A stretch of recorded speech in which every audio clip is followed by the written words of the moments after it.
여러분 안녕하십니까. 오늘이 토요일 날이죠. 토요일 오후 2시 59분을 가리키고 있습니다. 오늘이 2025년 3월 29일을 가리키고 있네요. 안경을 벗고 하잖아요. 안경을 벗고 해서 모니터를 더 가까이 두고 내가 한 겁니다.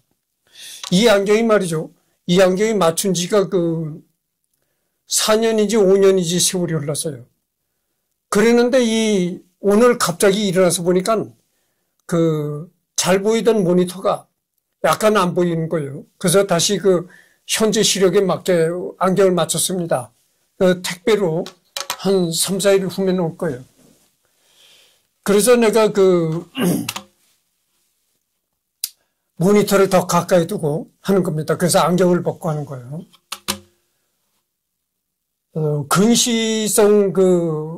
근시이기 때문에 먼데 거는 잘 그러죠.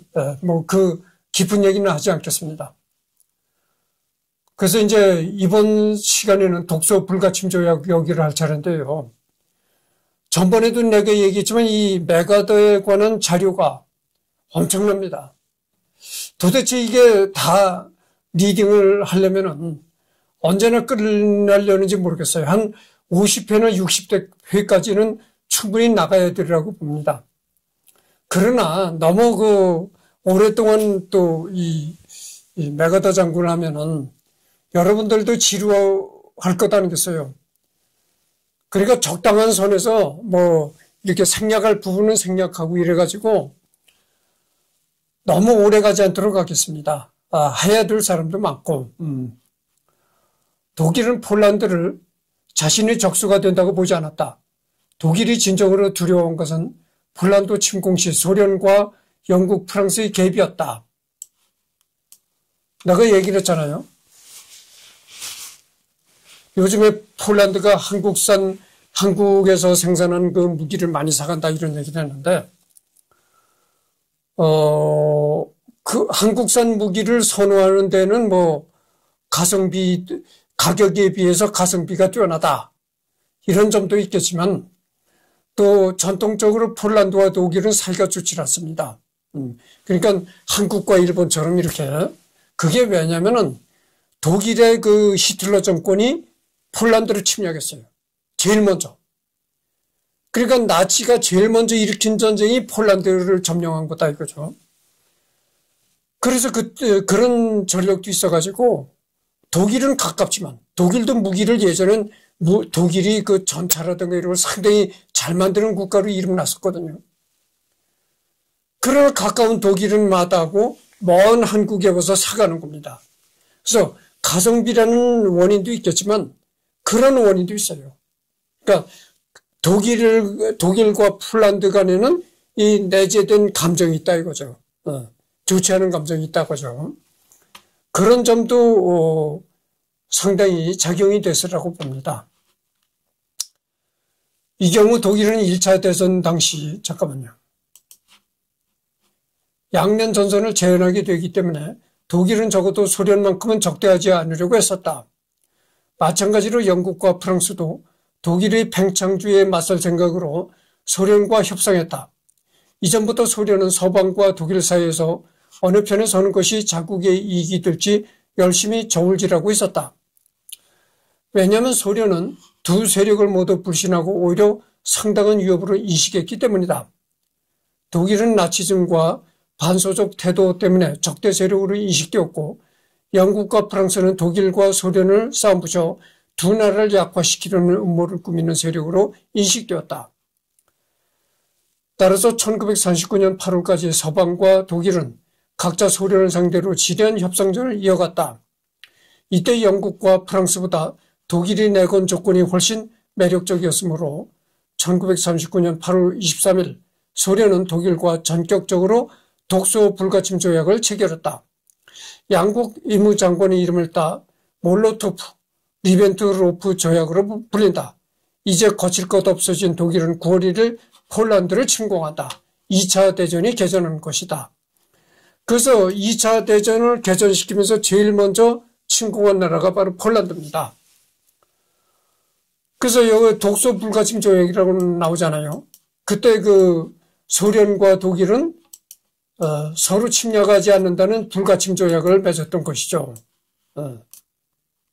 이게 잠깐만요. 그래서 이 불가침 조약을 맺었던 것입니다. 근데 이 불가침 조약을 맺었는데 이 조약을 누가 먼저 깨뜨렸느냐? 물론 나치 히틀러가 맨 먼저 깨뜨렸죠. 그래서 언젠가도 내가 얘기했지만 스탈린이 넘어갑시다. 이건 넘어가고 자꾸 시간이 지체되니까 넘어가도록 합시다.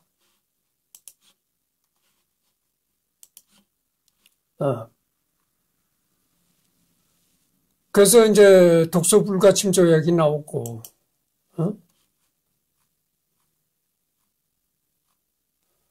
이거는 이제 생략하가 들어가겠습니다. 왜냐면 말이죠. 독소 불가침 조약. 그래서 이렇게 원래 이때 독소 불가침 조약을 할 때는 이 사람이 이제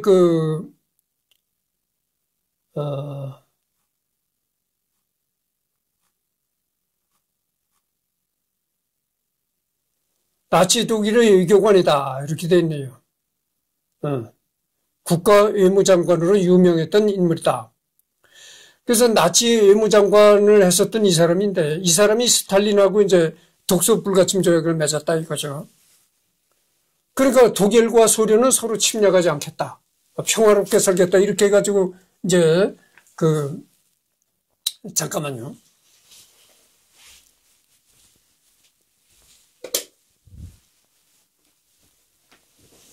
했는데 스탈린한테 어떤 정보가 오냐면은 독일이 전쟁을 일으키기 위해서 엄청난 전쟁 준비를 하고 있다.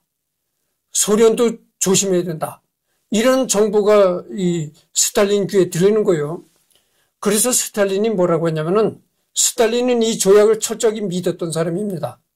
아니다. 그건 잘못된 정보다. 아니 독일 나치와 우리 소련은 불가침 조약을 맺었다. 근데 독일이 왜 우리나라를 쳐들어오겠느냐. 이렇게 스탈린은 전적으로 독일을 믿었던 겁니다. 근데 그러니까 제일 배신한 게 누구냐면 히틀러가 배신한 거죠. 그래서 그게 바로 독소 불가침 조약입니다.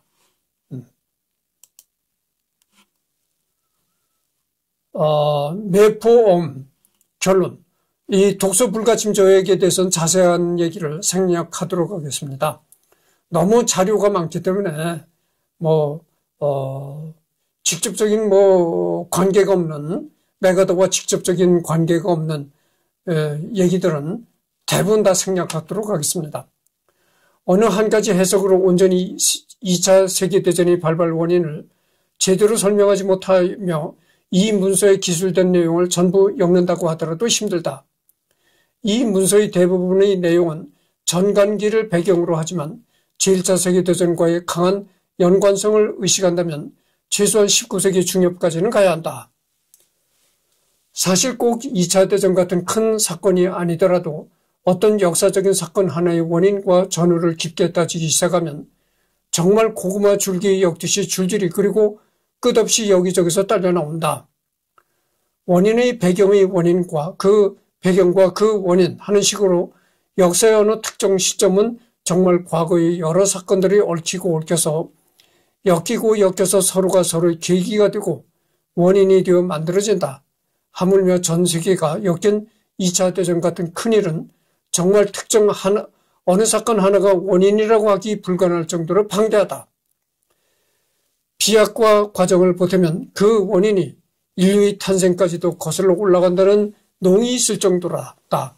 물론 트리거가 된 어떤 사건을 찝을 수는 있겠지만 그게 원인은 아니다. 그래서 2차 대전이 왜 일어났느냐. 그 원인을 따지고 들다 보면은 고구마 줄기처럼 자꾸 이렇게 딸려 나온다 이거죠. 그렇게 이것저것 자꾸 이제 그 이론을 따지다 보면은 아마 그 인류의 초창기, 아마 네안데르탈인이나 뭐 이런 시절까지 거슬러 올라가지 않겠느냐, 이런 얘기입니다.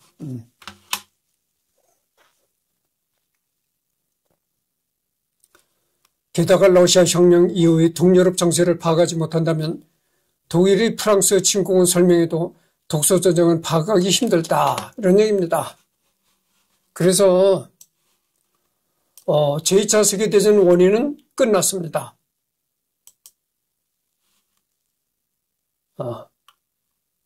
제2차 세계대전 원인 끝난 게 아니죠. 아직도 많습니다. 그래서 이제 여기 보면은 원인 개요를 했나요? 개요.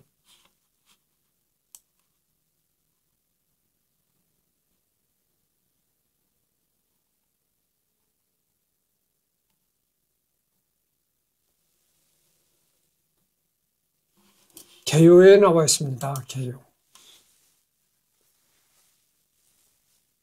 잠깐만요.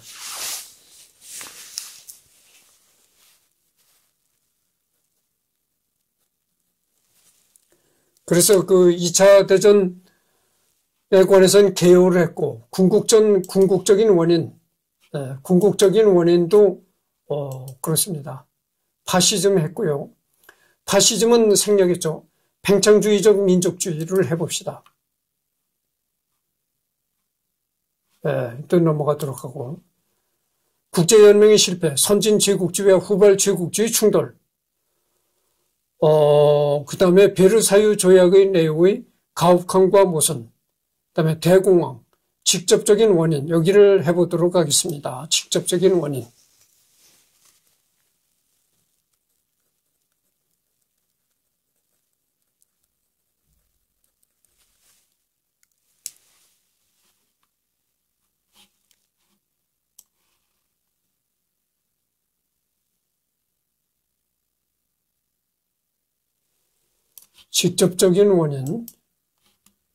직접적인 원인도 넘어가도록 하죠.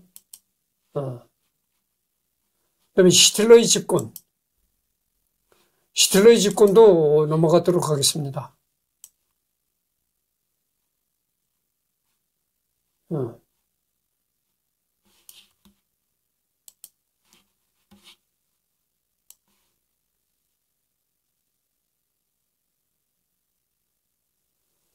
라인한트 재무장, 제2차 이탈리아 에디오피아 전쟁, 스페인 내전, 중일 전쟁, 뭐 이렇게 나오잖아요.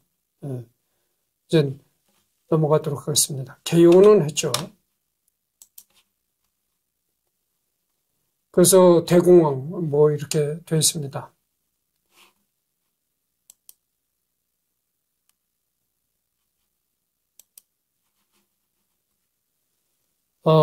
그래서 뭐 2차 대전은 넘어가도록 하죠. 원인. 그다음에 발단을 해보도록 하겠습니다. 발단. 여기도 또 이렇게 나오네. 발단.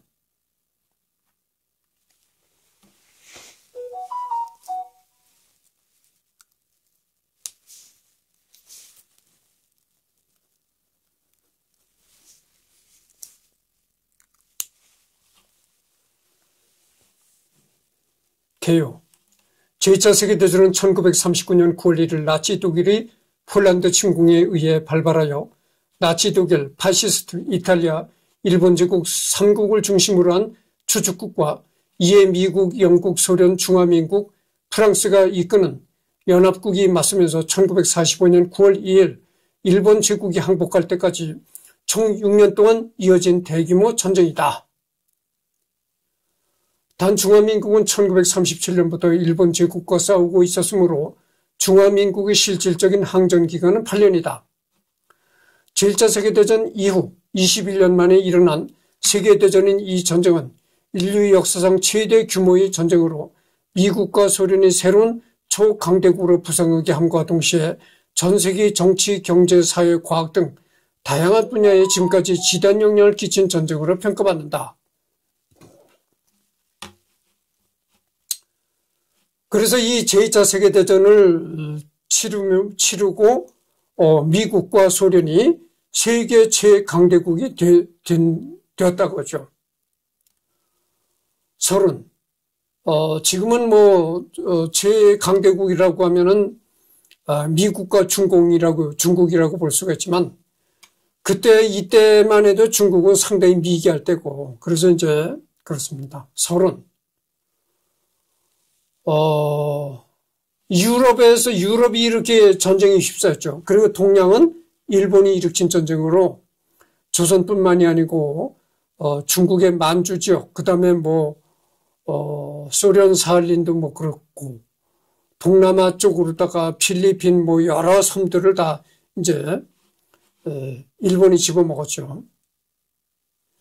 오늘 아침 베를린 주재 영국 대사는 독일 정부의 금일 11시까지 독일군이 폴란드에서 철수할 준비가 되었다는 소식이 없을 시 양국 간의 전시 상태가 있을 것임을 알리는 최후 통첩을 전달하였습니다.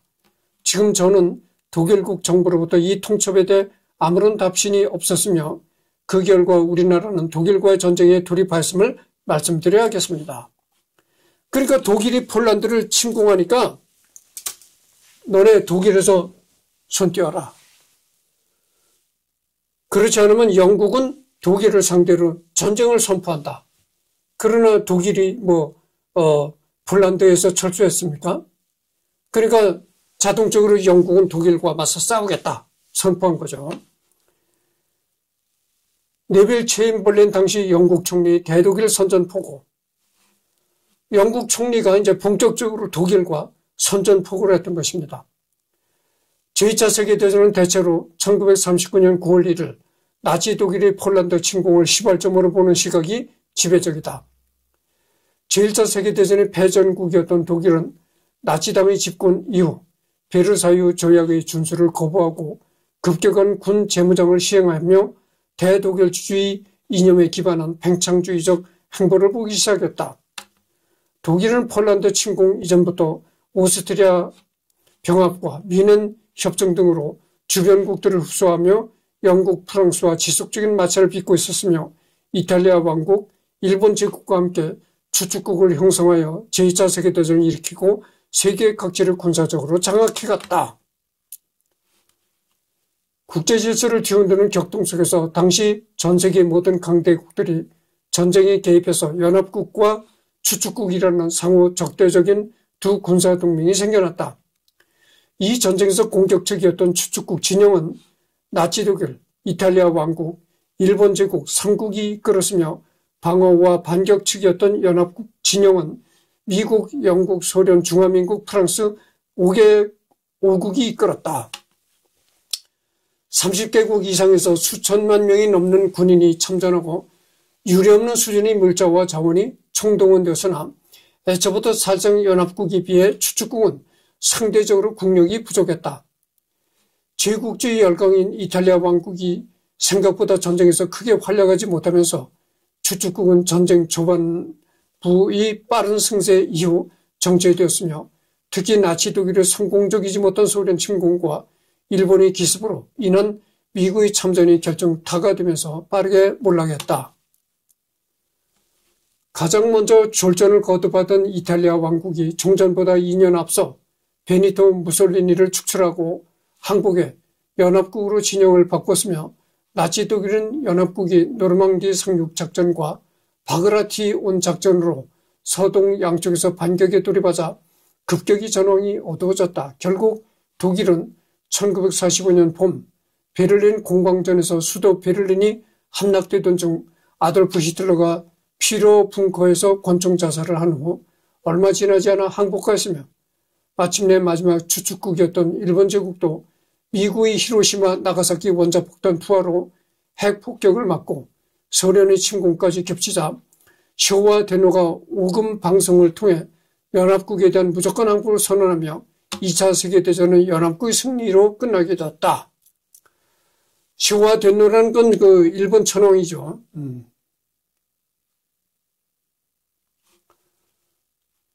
앞부분은 생략하도록 하겠습니다.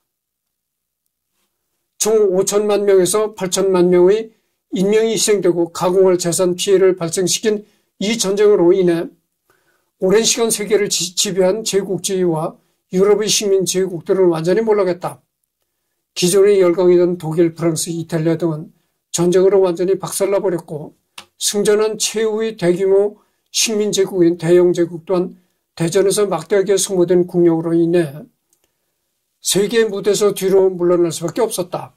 대영 제국과 같이 식민지를 비교적 온전하게 놓아준 경우도 있었고 프랑스와 같이 전쟁까지 벌이며 악착같이 식민지를 포기하지 않으려는 경우도 있었으나 결과적으로 식민 제국들은 패권을 상당수 내려놓을 수밖에 없었다. 그 대신 미국과 소련이라는 새로운 초강대국들이 등장해 냉전과 현대 국제정세의 발판을 마련했으며 역사상 최초로 사용된 핵무기는 전쟁사 나아가 인류에게 완전히 새로운 국면을 가져다 주었다. 제2차 세계대전 이후로도 많은 역사적 사건들이 있었음에도 불구하고 오늘날까지도 현대의 국제정세는 제2차 세계대전 이후 확립된 질서를 배경으로 움직이고 있으며 구유럽식 제국주의와 전체주의 파시즘은 이 전쟁을 기점으로 국제사회에서 대부분의 세를 잃어버린다. 발단. 이게 이제 공개석상에서 연설하는 히틀러입니다. 그리고 5.15 사건으로 암살된 이누카이 스요시 일본 총리.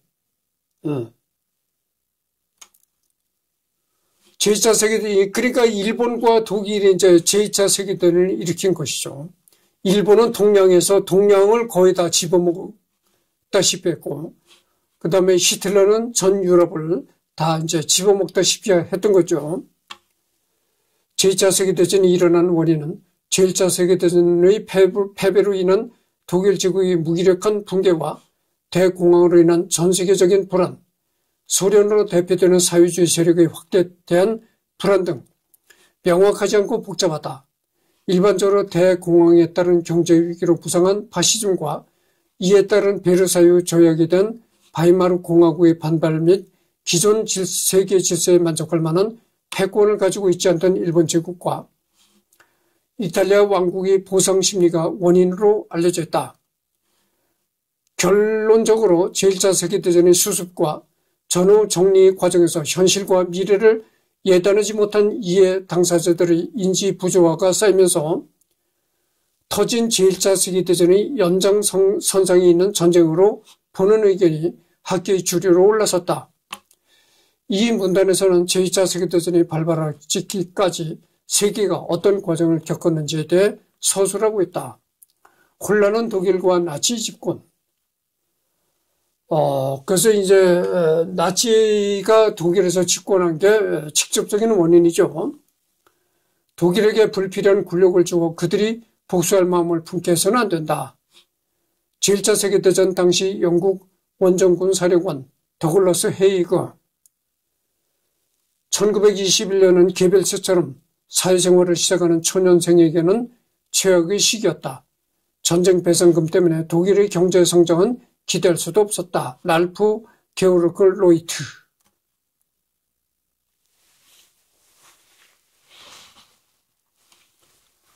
제1차 세계대전에서의 패배는 독일에게 재앙과도 같은 결과를 가져다 주었다.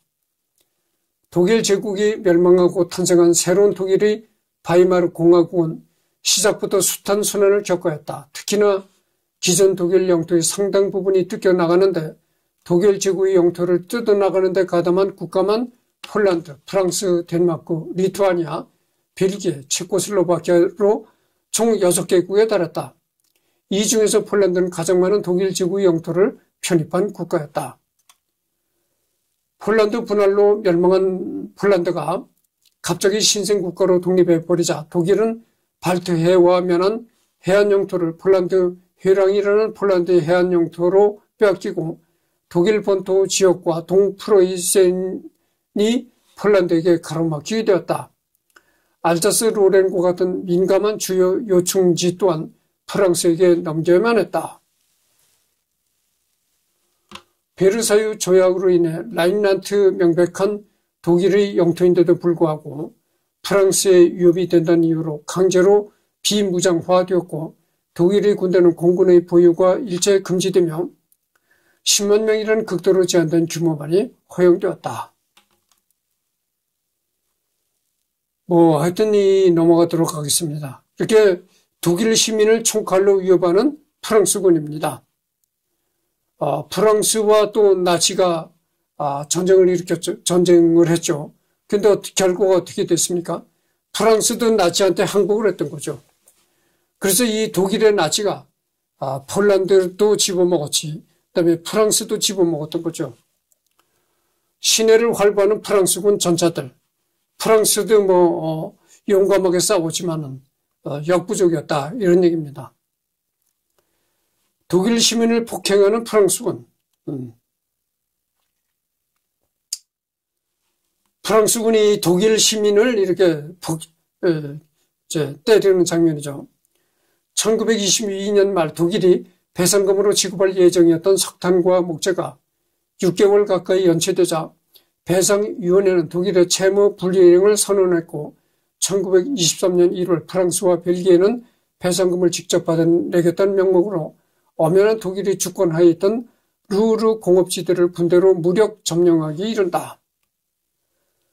프랑스군과 벨기에군이 루르를 점령하자 현지 독일인들은 상당히 반발했고 이들은 비폭력 저항과 시민 불복종 운동을 통해 프랑스와 벨기에에게 항의 의사를 나타냈다. 헌데 이에 대한 프랑스의 대응이 전 세계적인 비난을 불러일으키게 되는데 프랑스군이 독일 민간인들을 사보타주 혐의로 처형시켜버리기 시작한 것이다. 이렇게 희생된 독일인들은 2년 동안 130명가량으로 추정되고 있다. 사보타주. 비밀 파괴 공작이라는 뜻입니다. 비밀 파괴 공작.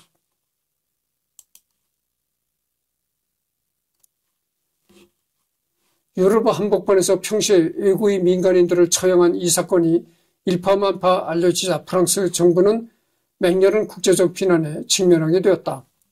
세계적으로 독일을 동정하는 여론이 커지기 시작했으며 협상국이던 영국과 미국도 프랑스를 비난하기 이른다.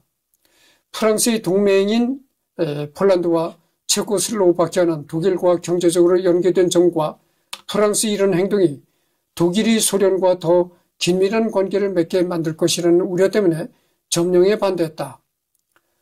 이러한 국제적 외교 문제와 경제적 문제를 가지고 있던 프랑스는 막대한 부채를 지고 있던 미국과 영국의 비난에 민감할 수밖에 없었고 결국 독일이 배상금 부담을 완화시켜주는 도서안에 찬성한 채 1925년 7월과 8월에 걸쳐 점령지에서 철수했다.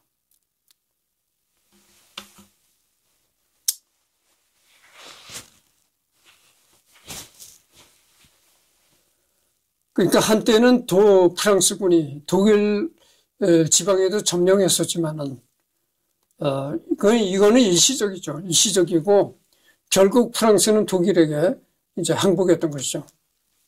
이렇게 했습니다. 이것도 나치 히틀러 모습입니다. 국민들에게 이제 연설하는 히틀러의 모습입니다. 또 다 생략하도록 하겠습니다. 뉘른베르크 전당대회에서 결집한 인파들 엄청나죠. 그다음에 히틀러의 초상화.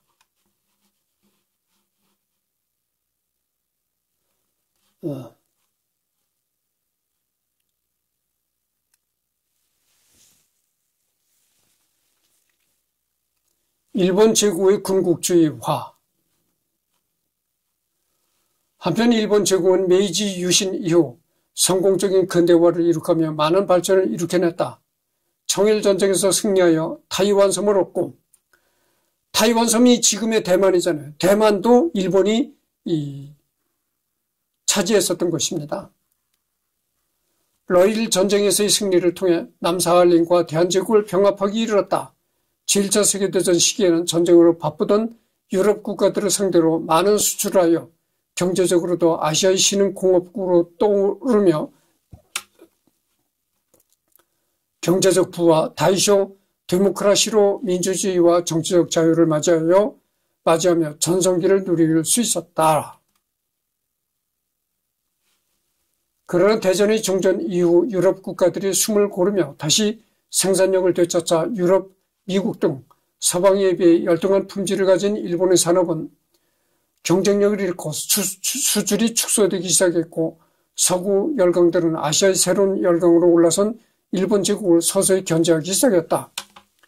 20년간 이어져 오던 영일 동맹은 깨져버렸고 열강들의 압박으로 조인한 워싱턴 해군 군축 조약에 의해 해군 규모를 제한받게 되었다. 이 와중에 닥친 관동 대지진은 일본의 주요 인구 밀집 지역이자 경제권 인수도권을 초토화시켜 일본 경제에 엄청난 타격을 주었다. 설상가상으로 1927년의 쇼와 공황과 1929년 미국발 대공황이 덮치자 일본 경제는 더욱 수렁에 빠지게 된다. 이러한 상황에서 정치의 군부의 입김이 점차 짙어지기 시작했다.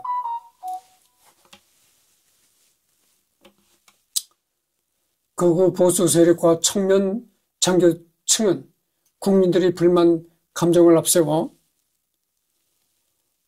정부에 대한 암살 및 쿠데타를 일으켰으며 관동군은 민간 정부의 통제를 무시한 채 멋대로 날뛰며 만주를 침공하고 청나라의 마지막 황제였던 선통제를 꼭두가시로 세워 괴뢰국인 만주국을 세웠다. 일본의 산업은 크게 성장했으나 자체적으로 자원은 매우 부족해서 해외 수입으로부터 크게 의존하였고 그런 상황에서 천년자원이 넘치는 만주의 점령은 일본의 생명줄로서 크게 지지받았다. 그러나 만주국에 대한 세계 여론이 부정적으로 흐르자 군부는 국제연맹을 탈퇴하도록 정부를 압박하였고 일본은 국제연맹을 탈퇴하고 사실상 고립주의 의교로 나아가게 되었다. 이누카이 스요시 내각이 만주에서 일본군을 철수시키려는 움직임을 보이자 이누카이 스요시 총리가 급진파 장교들에게 암살당하고 후임으로 군인 출신의 사이토 마코토가 총리가 되어 정당 정치를 단절시키자 군부가 본격적으로 정치에 개입하기 시작했다.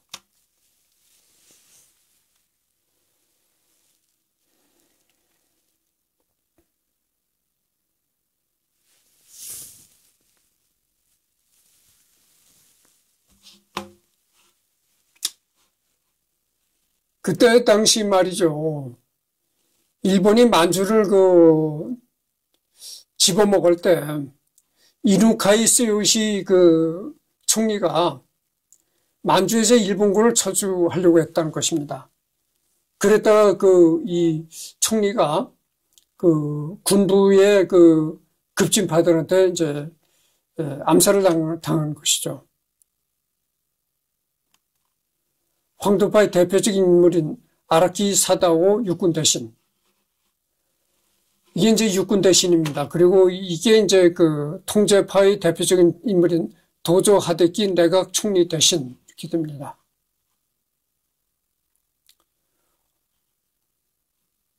일본 정치를 장악해가던 군부는 크게 두 가지 파벌로 나뉘어 있었다.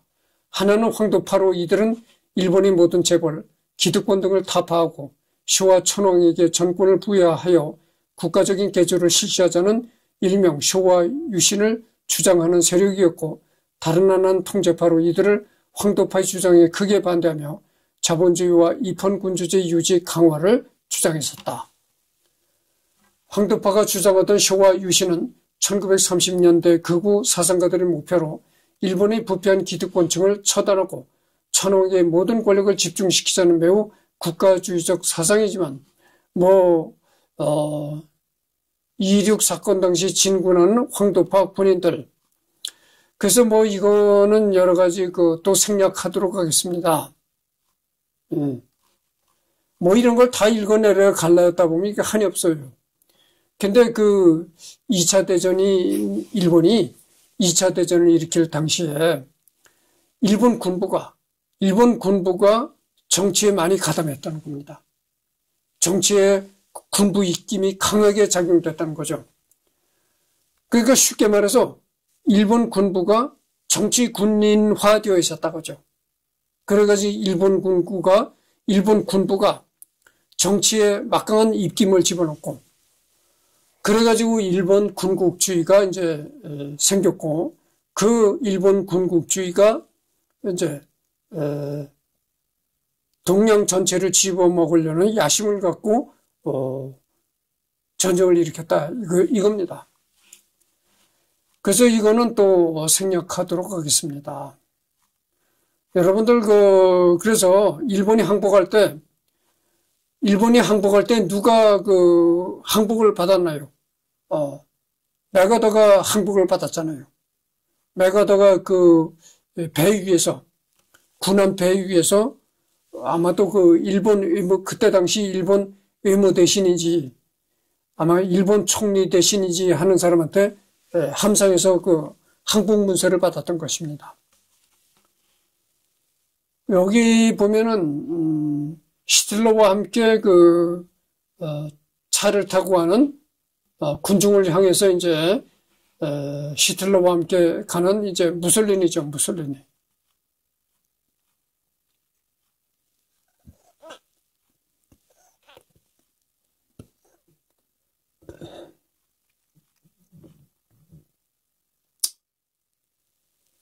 그래서 이제 일본이 만주를 점령하는데 이런 이제 시도죠.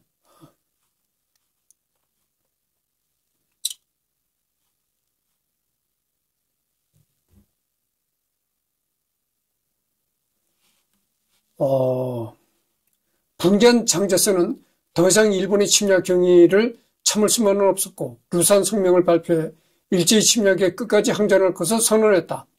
그러자 일본 제국은 이를 전쟁 선포로 간주하고 대규모 병력을 전개해 북경 일대와 상하이를 침공하면서 중일전쟁이 발발하게 된다. 이런 얘기죠. 이거는 이제 1937년 12월 난징의 민간인들을 학살한 일본군. 중국 난징에 쳐들어가서 난징에 살고 있던 이 민간인들을 이렇게 학살하는 장면입니다. 일본 도를 이렇게 쳐들고 있죠. 중국보다 훨씬 우월한 전투력을 지닌 일본군은 중국군의 방어선을 무너뜨리고 중국의 수도 난징을 점령했다. 그 과정에서 일본군은 무고한 중국 민간인 30만 명 이상을 대량 학살했다. 일본군은 신멸 작전에 따라 다른 지역에서도 중국 민가를 약탈하고 민간인들을 살리고 하는 무차별 전쟁 범죄를 자행했다. 이때만 해도 중국이 땅은 넓고 인구는 많았지만 미개했어요. 그래서 이렇게 일본이 중국 땅에 쳐들어가지고 난징 대학살도 일으키고 엄청난 만행을 저질렀던 것입니다. 그러나 지금은 상황이 다르죠. 지금의 중국은 뭐 핵무기도 상당수 보유하고 있고 그러잖아요. 일본은 핵무기 없습니다. 그리고 여러 가지 무기를 보더라도 중국이 일본보다 월등히 앞서 있습니다. 왜냐하면 일본은 2차 대전을 일으켰던 죄값을 치르느라 미국이 일본을 전쟁할 수 없는 나라로 이제 만들었다고죠. 그러나 앞으로는 일본도 전쟁할 수 있는 나라로 이제 변모해 갑니다. 하여튼 뭐 그렇습니다. 그래서 이제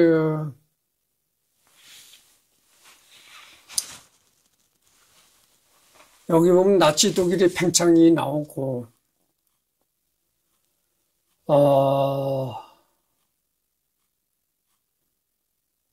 오스트리아 수도 빈에 입성하는 히틀러 일행, 빈에서 열병식을 하는 독일군. 이제 오스트리아 빈에도 쳐들어간 겁니다. 이제 히틀러가 있고 뭐 참모들 이런 사람이죠.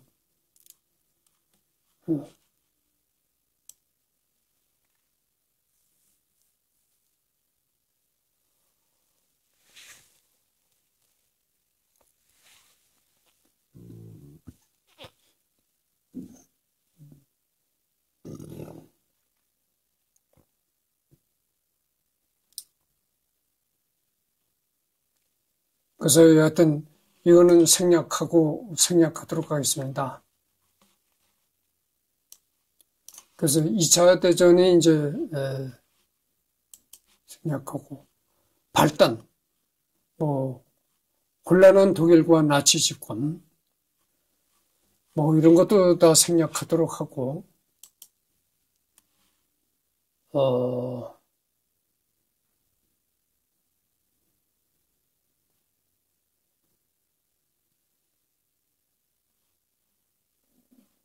최연소 장군 이런 것도 했죠. 웨스트 포인트 미국 육군사관학교 교장으로 부임했다. 이것도 이제 한 거고, 일본군 점령하 일본 최고 사령관을 했었다. 그죠?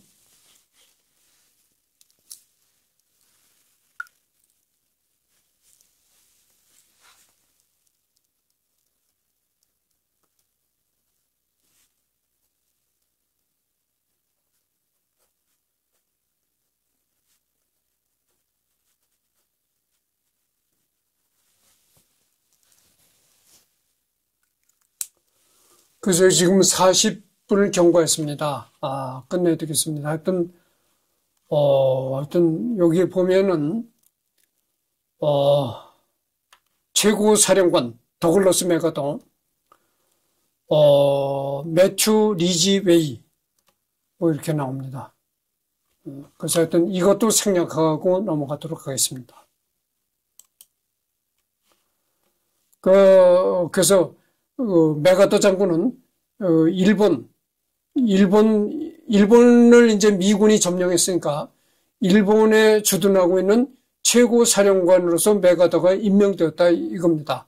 그 다음에 우리나라 유교 전쟁으로 들어가도록 하겠습니다. 이 유교 전쟁은 우리나라와 직접적인 연관이 있고, 맥아더 장군과도 직접적인 물론 2차 대전도 연관이 있죠. 맥아더가 방금 전에도 내가 얘기를 했잖아요. 일본으로부터 항복받을 때 맥아더가 군함 위에서 맥아더가 직접 항복 문서를 받았다. 이런 얘기를 했잖아요. 그러니까 뭐 2차 대전 때도 맥아더가 연관이 돼 있겠지만, 그러나 어찌됐든 간에 유교는 우리 대한민국의 전쟁이었으니까 이 6.25 전쟁만큼은 생략 부분이 없이 아주 100% 생략하지 않고 그대로 하도록 하겠습니다.